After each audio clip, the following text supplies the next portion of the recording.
Hello, everyone. Welcome back to the CCO Follow podcast. This is our third week talking about the fruits of the Spirit. Today, we have Bill Dunning on. Yay. And really, our goal today is just to talk about fruit in action. Mm-hmm. And just to kind of, before we get started, there's something really kind of important that we want to talk about with just how we're defining certain things and what are the fruit and all that stuff. So Travis, why don't you lead us out here? Well, how about let's start by just reading the passage. So Galatians 5:22 and 23, it says, "But the fruit of the Spirit is love, joy, peace, patience, kindness, goodness, faithfulness, gentleness, self-control. Against such things there is no law." And as we've started, this big topic of fruit of the Spirit, one of the things I know I was excited for us to talk about was simply, we've talked about the flesh and the transformation, but obviously we're getting to the actual fruit now, and it's like, which is important. I mean, that's kind of the main. Yeah, it's the whole point. We've been really winding up for this, and but one of the things I remember years ago hearing Tim Keller teach on this subject, and he brought up the idea that sometimes we gloss over fruit of the Spirit and we just go, oh, that person, there's just so much peace, and we just kind of presume like that must be God working in them. Mm-hmm. When really, and he points this out, like some people have predispositions for their personality that lean certain ways, that maybe God isn't actually working in them that way at all. They haven't surrendered that part of their life. They just tend to appear more peaceful. And then he also brought up, which is one of the things I want to read, is just about, as he put it, counterfeit fruits. And it's this idea that essentially, not to, cart before the horse, but to use that example of peace again, essentially stuff like, it could come across like peace, but really that person is just indifferent and just doesn't care. And that's not peace. Yep. And so he just brought up this idea, and the ones I'll read, I don't even 100% agree with how he's describing them, but I think it's important for us as Christians to just realize that this can be a reality. Yeah. Mm-hmm. That we can, there've been times in my own life where people will be like, oh, you just display so much of, this fruit of the Spirit. And I'm just like, wow, I know the times that you're probably thinking of. And, nope, that was not me. Yeah. It was not the fruit of the Spirit. It was, something else. And it's just important for us to realize that, and not so that we can go around judging other people's fruit, but for our own heart check. Yep. Of just like, sometimes I think we can become too quickly and easily satisfied when we see something in our life that appears good, and not look underneath and go, oh, wait, that was actually selfish. And that actually was, that wasn't me being gentle. That was me being fearful about being firm. That wasn't me being, this or that. It was actually me doing something that appeared like this. But, as Jesus said, don't judge by appearances, but judge with right judgment. Yeah. And I think sometimes, especially when we see something good in our lives, we can quickly say, oh yeah, that was God, and I don't need to think about it anymore. I don't need to go deeper than the surface. And it's like, no, we should be aware that not, the heart's deceitfully wicked, and we will sometimes encourage ourselves in something that's not true. Yeah, and we're gonna talk about our favorite word, intentionality. Oh, wow. It's about the intention. Nice. Yeah, Bill's excited. Intention about these things. Yeah. So Bill, I'm just curious, just to kind of start out, what does this whole idea of fruits of the Spirit mean to you? So not the discussion regarding counterfeit, but fruit of the Spirit. The first thing that comes to mind is the concept of that it's fruit of the Spirit. Mm-hmm. And a lot of people talk about, okay, does that mean that they're all actually one, or how are they connected? Yeah. Are they related in some way? Which I actually think they are related. Mm-hmm. And maybe we can talk about later if you guys want to, but so that they're related in some way. Yeah. And maybe that has to do with the intentionality or the underlying driving motive of those fruit or that fruit. And then I also, with the idea of the counterfeit, it takes me right to the idea of like counterfeit money, because that's what you usually think of. Yeah. Because people counterfeit what has value, otherwise why do it? And the primary idea that I have, or that comes to my mind, has to do with the real thing, right? Because you can easily fool someone if they don't know the real thing. Yeah. And it's when they do, if they've seen or tasted or touched or had an experience with the real thing, they know. Then it's really hard to be fooled by counterfeit. And I think that's why it says we love because he first loved us, right? When we experience Christ, That's the love that, totally. exactly. Then we're able to understand what real love looks like. And if we've never been loved well, it's probably pretty easy to be fooled. Yeah. Yeah. That's good. I like that. That was a good perspective. And just thinking about that whole counterfeit thing and like comparing it to money, I handled a lot of money. I'm just so rich. No, when I worked at Starbucks, we lived in an area where a ton of people dealt with cash. So I was handed hundreds on the regular. And I got really used to checking all the ways, especially because our pens always got lost, like those pens you use. So I had to learn all the other ways that you check money because that was never consistently available. That's not one of the ways. And so that's how I check it. I've had a lot of counterfeit. I can't see through it. And so, but you have to be close to see it. Like, absolutely, I could be fooled if someone just held one up across the room, or even against the wall. Just looking, I'd be like, yeah, it's probably real. But if I actually felt it and was actually able to like get close enough to it, it's one more good reason for community, because totally. you can pass counterfeit off a lot easier at arm's length than you can when you're near. But so I'm gonna kind of skip around here, but when talking about just the fruits of the Spirit, so not necessarily talking about counterfeit right now, but in regards to the fruits of the Spirit, in seeing them in action, what does that look like when we see the fruits of the Spirit being, acted out in a genuine way? How does that look? What are we looking for? It's a good question. The first thing that pops in my mind is that Travis had just said we can't tell by appearance necessarily. I think that just like it is a fruit, it's what's produced by it that helps to determine whether it's genuine, as opposed to what we sort of see or readily experience on the outside. And so you have to look a little bit deeper of, okay, where is this headed? Yeah. And what will it produce? Yeah. That's good. Yeah. I think the attitude of the person can also reveal a lot of it. Like how much are they drawing attention to that thing?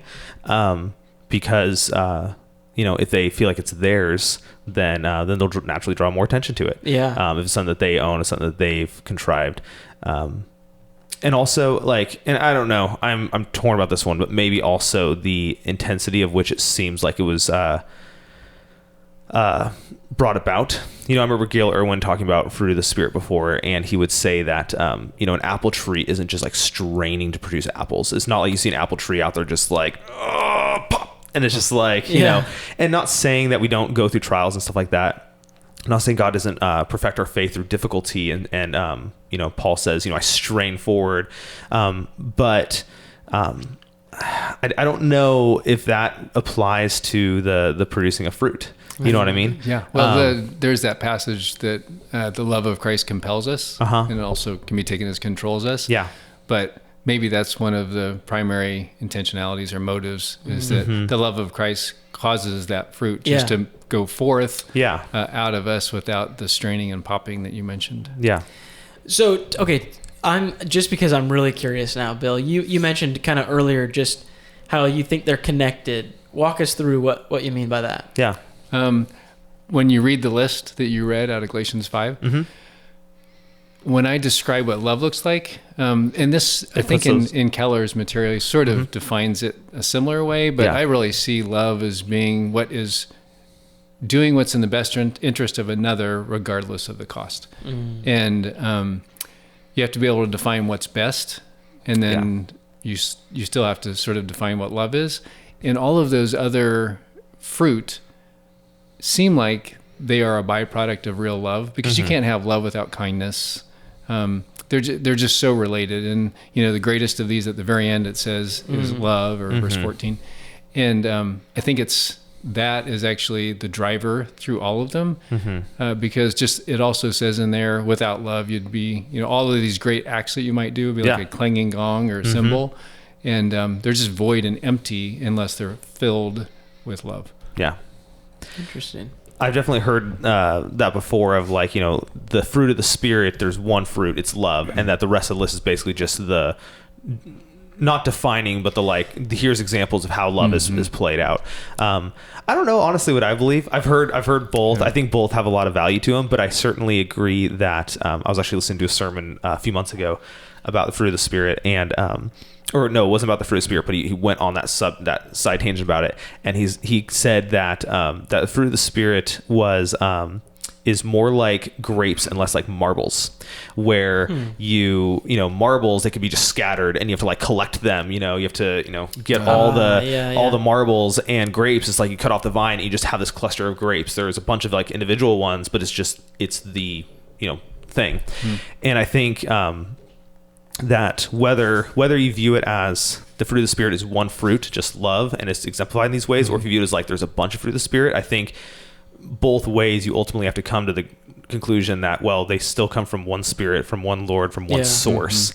And so whether or not you believe it's one fruit or not, you certainly need to believe that it all comes from Jesus, the true vine, and we're not out searching for these things. We're receiving whatever he gives us. And so I'm not saying it's unimportant to define them differently. I'm just want to make sure that people realize that whether or not you believe they're one fruit, you certainly have one source. And I don't know that it's important to solve that mystery. It's certainly interesting, though. Yeah, it is, and to look at it from the perspective of how are they related. For example, to jump forward maybe a little bit, goodness. Can you even have love unless goodness is sort of embodied it?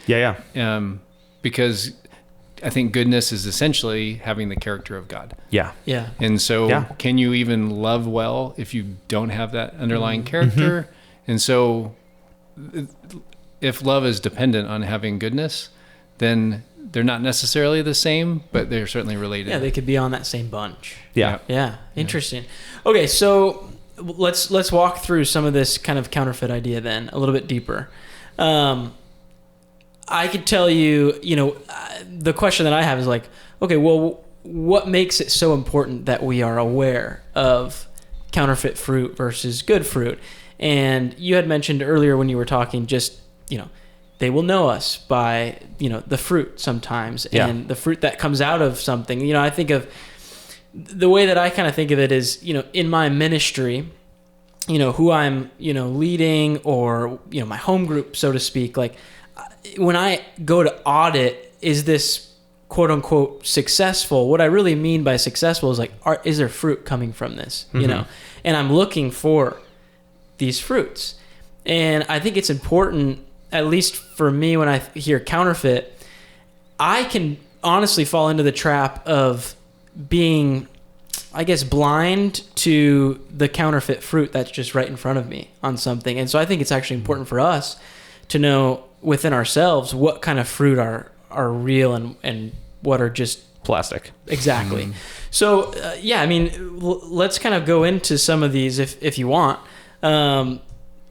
Let's talk about love, I guess. Yeah. Do you want me just to read Tim Keller's? Yeah, that'd be great. On all of them, or just love? However many you'd like. All right. Well, I guess I'll read all of them just so that people have a brief idea. Like I said before, I don't agree with, you know, how he's necessarily labeled each one, but maybe it's helpful for someone. And then the ones we talk about. Perfect. So he says love counterfeit is, and I don't know if these are exact quotes. These are ones that I found. I think it was J.D. Greer's site. He was quoting him, but I don't want to say these are his words exactly. But love, that the counterfeit is selfish affection, rescuing someone, but really rescuing self, attracted not to a person, but how this person's love makes you feel about yourself. The counterfeit of joy is elation that comes with blessing, not the blesser, mood swings based on circumstances. Counterfeit of peace is indifference, apathy, not caring about something. Counterfeit of patience is cynicism and self-righteousness, that this is too small to be bothered about. Counterfeit of kindness would be manipulative good deeds, the right hand knowing what the left hand is doing, congratulations and self-righteousness. Goodness or integrity, the counterfeit would be truth without love, getting something off your chest for your own sake, not for the sake of others.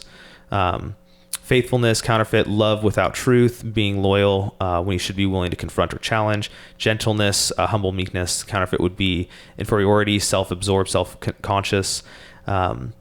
And then self-control, counterfeit, willpower through pride or more functional idols. Again, I don't know if I agree with how he described all of them, but I think that they, in general, make a good point. What stands out to you guys the most here? Like, what's that one that you're like, oh wow, that stands out to me?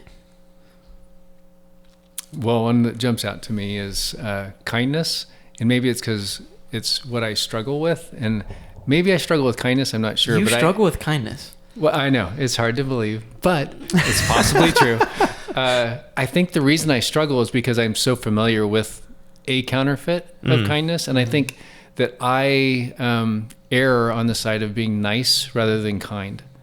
Yeah. Because kind is trying to produce a truly good, godly outcome. Yeah. And nice is often just placating somebody. Yeah. Or making them feel good or comfortable, but the job of kindness is actually to move someone closer to God's design, to his intent.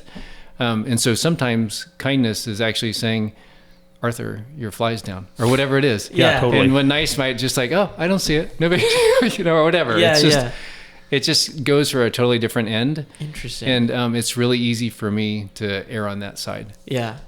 You know, I think about, in my life, I'm thinking about that patience and the counterfeit self-righteousness, cynicism, and just this idea, the whole like, oh, this is just too small to be bothered. So it's like, it seems like you have patience. For me, my actual counterfeit, I would say, is what seems like patience is actually just not listening at all. And I'm very thankful that my wife Molly loves me a lot, because she's been on the end of this before, where she will be struggling with something or whatever it is, and there's a lot that I would like to say.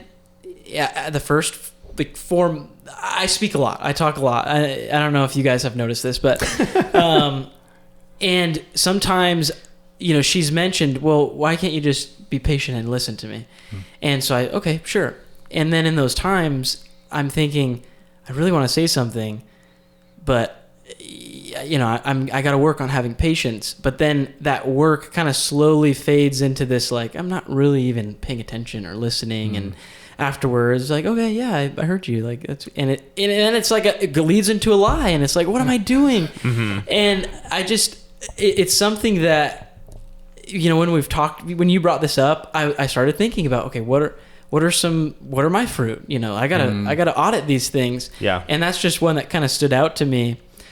But how do we, and this is kind of jumping forward, but I'm curious for you, Bill, because you mentioned kindness being something for you that you maybe struggle with a little bit, but how do you go about changing that once you're aware of, okay, this is a counterfeit? How do I go about not having this counterfeit? Yeah. In God's grace, he puts us in situations where we need to deal with issues. And I think, like, for kindness, there's the understanding the underlying objective is really to help somebody move towards where God would have them to be.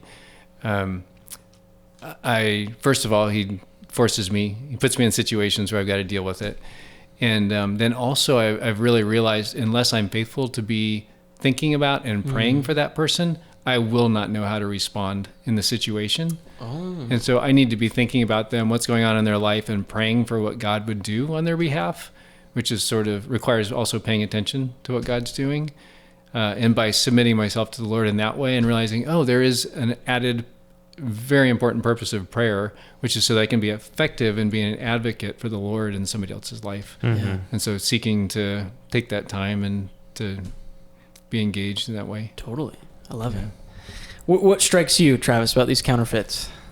Well, the one that I think I'll share, because it's probably most interesting, I think it's not easy, but it's easier to see a counterfeit as maybe something you're like extremely good at. Like you were like, kindness maybe, and we're just like, really? I pegged you at no.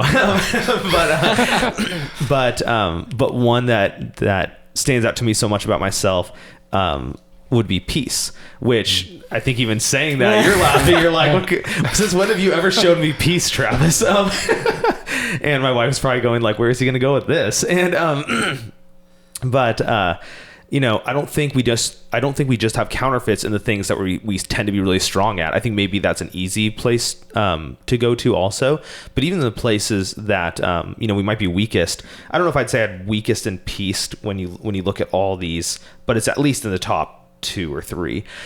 And but some of the times I find myself sometimes I'm very good at just like cutting off emotions and just being like, okay, I can't deal with this anymore. I'm just gonna like not feel this anymore. I'm not gonna like, you know what I mean? Just I can do that. Yeah. And there are times in my life where rather than being like, God, this is terrible and I need your peace, I manufacture peace by essentially doing what he says here, where he's like, indifference, apathy, not caring about something I don't care.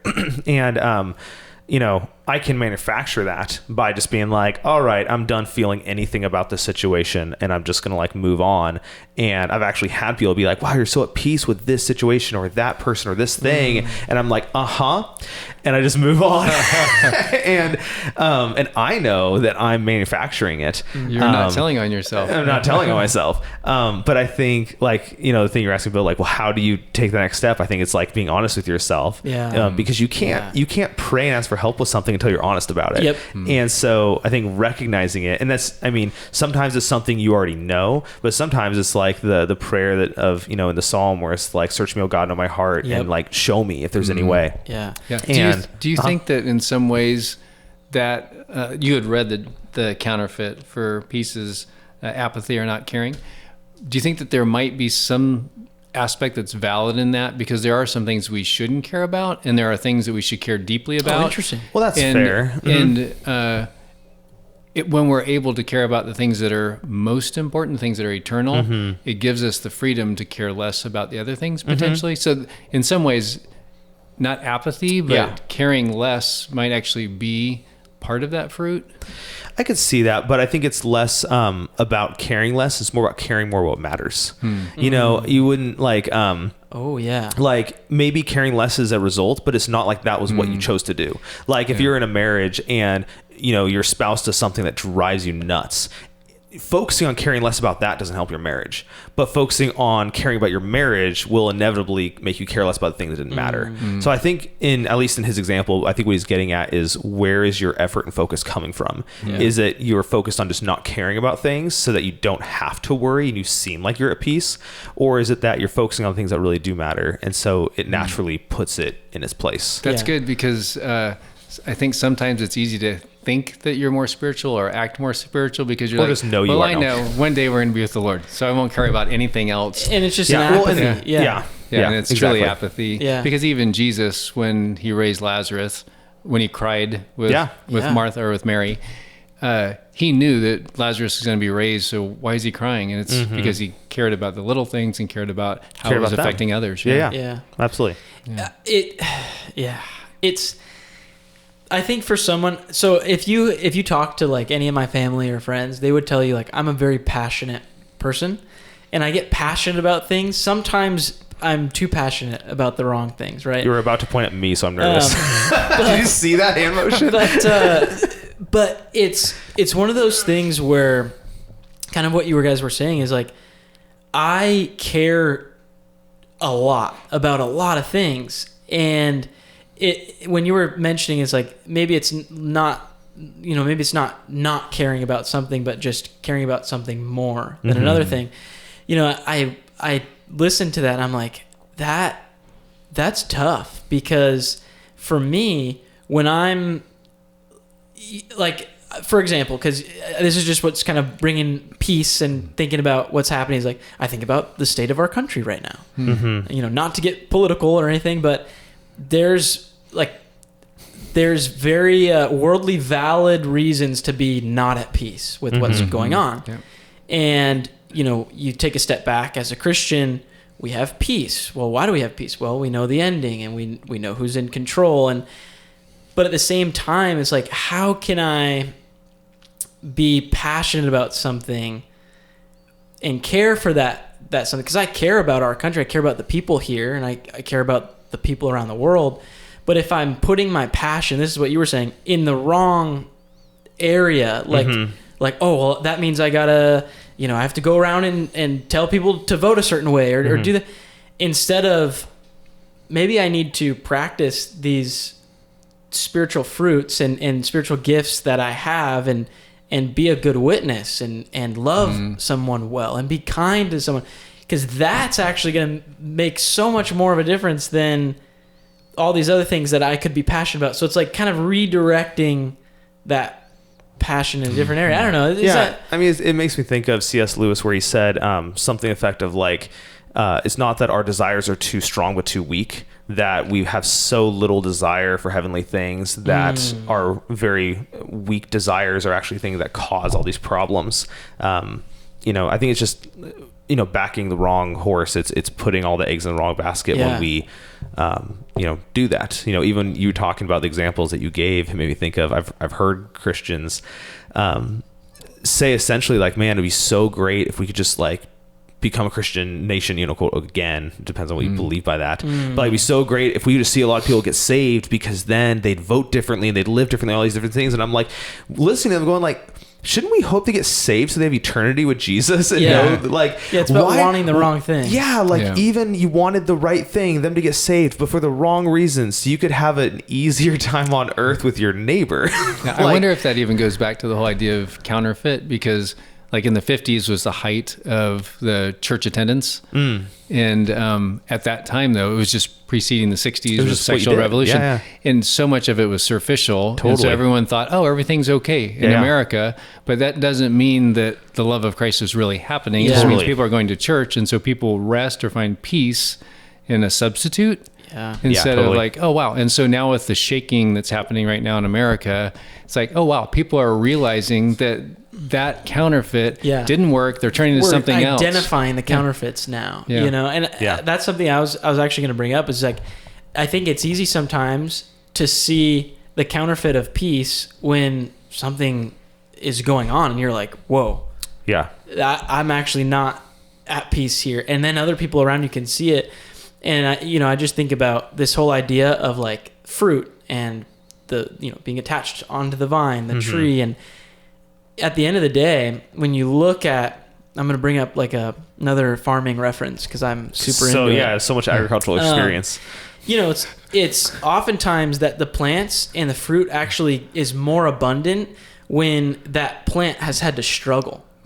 And when there's been, a tough season where it hasn't necessarily had the right, rain or Is that true? No, it is. The roots go deeper, right? Yes, all right, there exactly. you go. All right. And as those roots go deeper, I got another analogy for you if you need it, because I don't know if that's true. Yeah, they end up soaking up more of the nutrients that are in that deep soil, the good soil, and so they ends up producing more fruit. And that's why if you have a garden, you're supposed to prune. Because you don't prune, then you're not gonna see the bloom and the fruit from it. So it's one of those things where I'm thankful that the Lord does show us our counterfeits, because they will come up. So I don't know where I was going with that, but that's good. Yeah, he does it because he loves us. He wants something better. Yeah. So we talked a little bit about the counterfeits, and we've kind of addressed what our fruits kind of look like, but as we're thinking about, again, fruits in action, what would you guys say? What's kind of some good examples in your life where you've seen, maybe it's fruit that the Lord has produced in you, maybe it's fruit that the Lord's produced in others around you, but where you've identified, whoa, that's good fruit, and here's how I know? Good question. Well, I love seeing...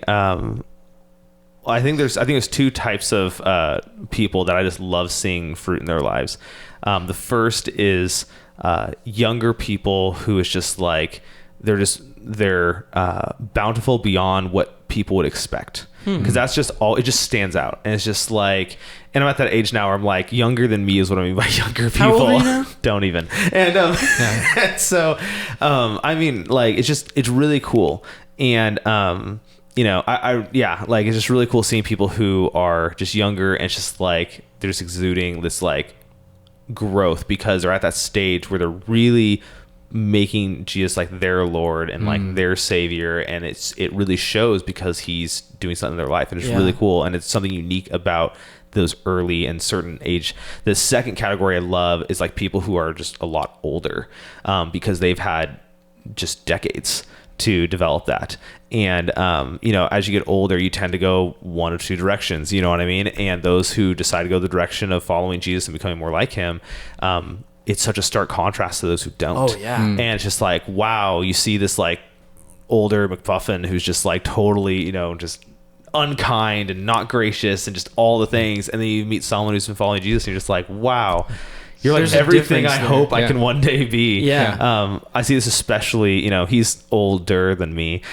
He's not crazy old, but he's much older, but he has a daughter who's autistic and very low functioning, very, not quite nonverbal, but for a long time there was completely nonverbal. And they're some of the most patient, kind, loving, just like I've met multiple families who have autistic kids, and they tend to have like, it's one of those things. It's like fire makes you better or just completely burns you. Yeah. And like we said with the farming analogy. Yeah, exactly. And I love seeing fruit in people like that, where it's just like, wow, like God has grown you because you were willing to be used in a situation that was really hard, or it was just be willing to follow him in a really long, life. And it's just really cool to see what God has done. Yeah. Travis, what fruit would you associate with that younger picture that you painted, where they're so excited about what they're experiencing and what the Lord is doing in their life? I'd say with the younger ones, I really appreciate seeing fruit of patience and kindness and goodness and faithfulness and self-control. Is really cool to see in younger, because that's produced in them because it's new and there's life change, or new maybe because it also is something enduring through a phase of life that no one else exhibits those traits. Or because, it's a stage of life where it's like, it's so easy to get tossed overboard, because it's a stage where you're really having to make your own, big boy, big girl decisions for the first time. Yeah. And it's just like, wow, God's got you and you're submitting to him, and he's doing this in you. Yeah. It's so interesting because, I agree. I came to the Lord when I was 10, and my mom at the time was 35, 40. I'm picturing 40. You as a 10-year-old. I'm really curious. Glasses, Yeah. A little nerd, no glasses at that time. I was still skinny, but just knowing the change that happened in my life and what came about, and then seeing the same thing in my mom when she came to the Lord out of a despairing situation, a lot of trial. I remember myself just being filled with joy, and then also my mom. And I think there's, when you're particularly when you're older and you come to know the Lord, you've experienced a lot of hardship and difficulty. And so when you come to know the Lord, you experience that vast contrast between all that the world has to offer and who Christ is. Yeah. You've already had to fail you once. Yeah, totally. And I just remember, particularly my mom, who, because of going through divorce and just rejection and just a lot of difficulty, that she just was so filled with joy. And it was because she realized, oh, wow, this is so sweet to know that I'm really loved and that things are okay, that I'm secure in Christ. And it allowed her just to let go of everything else. And it was like, oh, my mom's giddy for the first time in 5 years or 10 years. Like, this is really cool. Wow. Yeah. I love that. One of the things that I see, I would say often, or I'm just aware of it, is just seeing the faithfulness come forth in, honestly, I really just say the church. This is my 4th year attending Calvary Chapel Olympia, and not that it was bad when I got here at all. I'm not saying that. Boy, you turned this around, Arthur. No, but just being here and just seeing, really, I would say it's my first time in a church family, like really involved in the church family. And I had college church, and I had my high school youth group, whatever. But it wasn't like, this is my church family now, and I'm here through thick and thin. I'm going through, and I've just seen the Lord just work in producing faithfulness. And I see that with, even in my home group, my little home group of people that I know, just seeing their struggles and then walking through them and then having this faith, and I see it in, I won't name names, but I see it in people I work with too. And just how, wow. At the church. Sorry, I just thought that was funny. There's faithfulness, there's fruit there. And it's encouraging to me. And I think, seeing fruit come, and it's very encouraging, because it's like that, like, is the Lord working.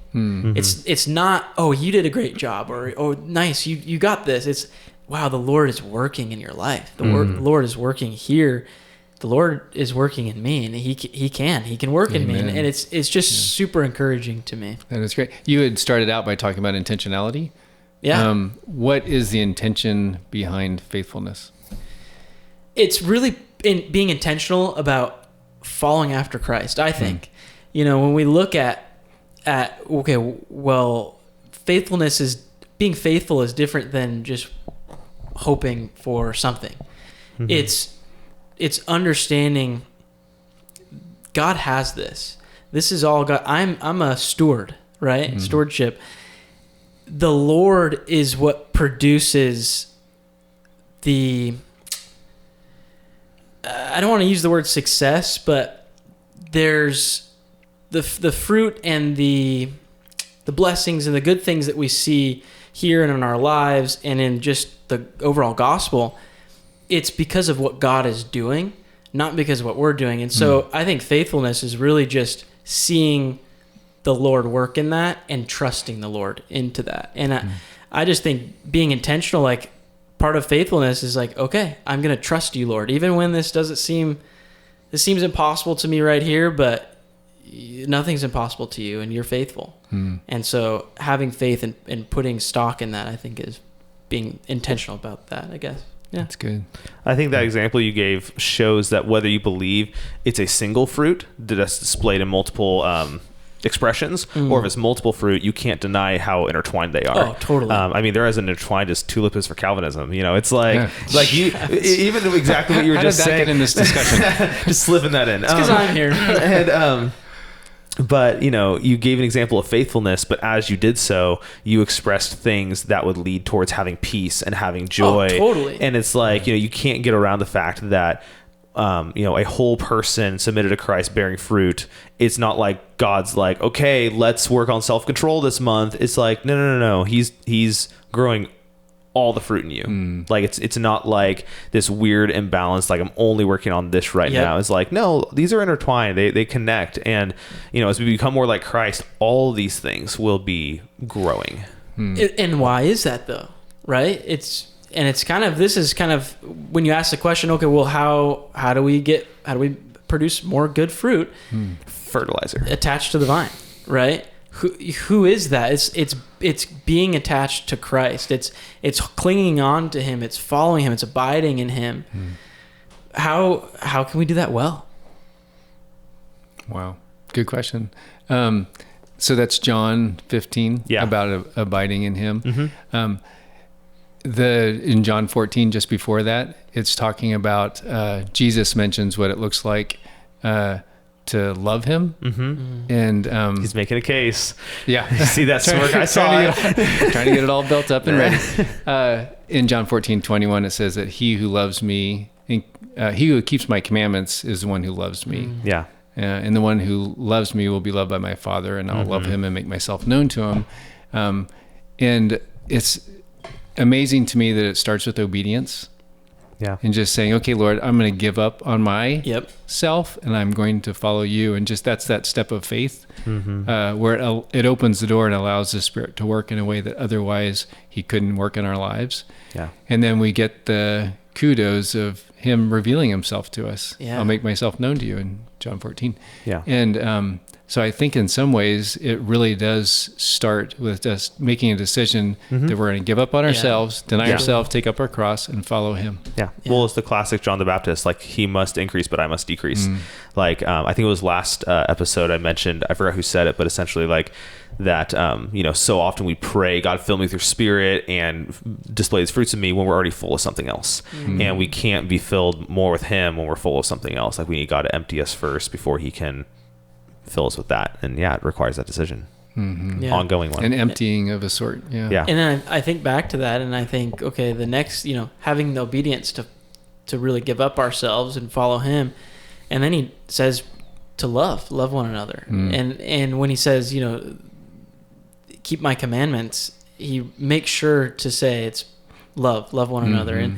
And I just think, and then you get back to, how do we know love? Because He loved us. It's like, it's just Him. That's really what it comes down to, is if we're pursuing Him, we're being loved by Him. Well, He's loving us no matter if we're pursuing or not, but and then that love comes in, and it's like, now we can love one another. And then by doing so, that's pursuing Him too. It's just, I love that. It is. And it sort of goes back to what Travis had said about community or fellowship and just being with others. Yeah. And because when we look to Christ in His Word, we see this non-counterfeit, reality of what the fruit looks like. And then when we're in community with one another, if people are following Him, we actually experience very tangibly that same reality, that same fruit, not counterfeit. That's good. I love talking about. I just love having you guys on, and Bill, thank you so much for being here today, just walking through what this looks like, fruit in action, and thank you so much for joining us and watching and listening. I think it's a blessing being able to talk through this and go deep, and building this catalog of really solid wisdom and knowledge and understanding. And again, everything that we do here and all the topics we cover are on our Follow resource page. I hope that it's a blessing to all of us who, when we have questions about something, to be able to go and see that. So that's on our website under Follow Resources tab. This one will specifically be about the Holy Spirit, right? As we cover different things like the gifts of the Spirit, which might come a little bit later. So, Bill, thanks again for coming on, and thank you again for watching and listening. And as always, God bless.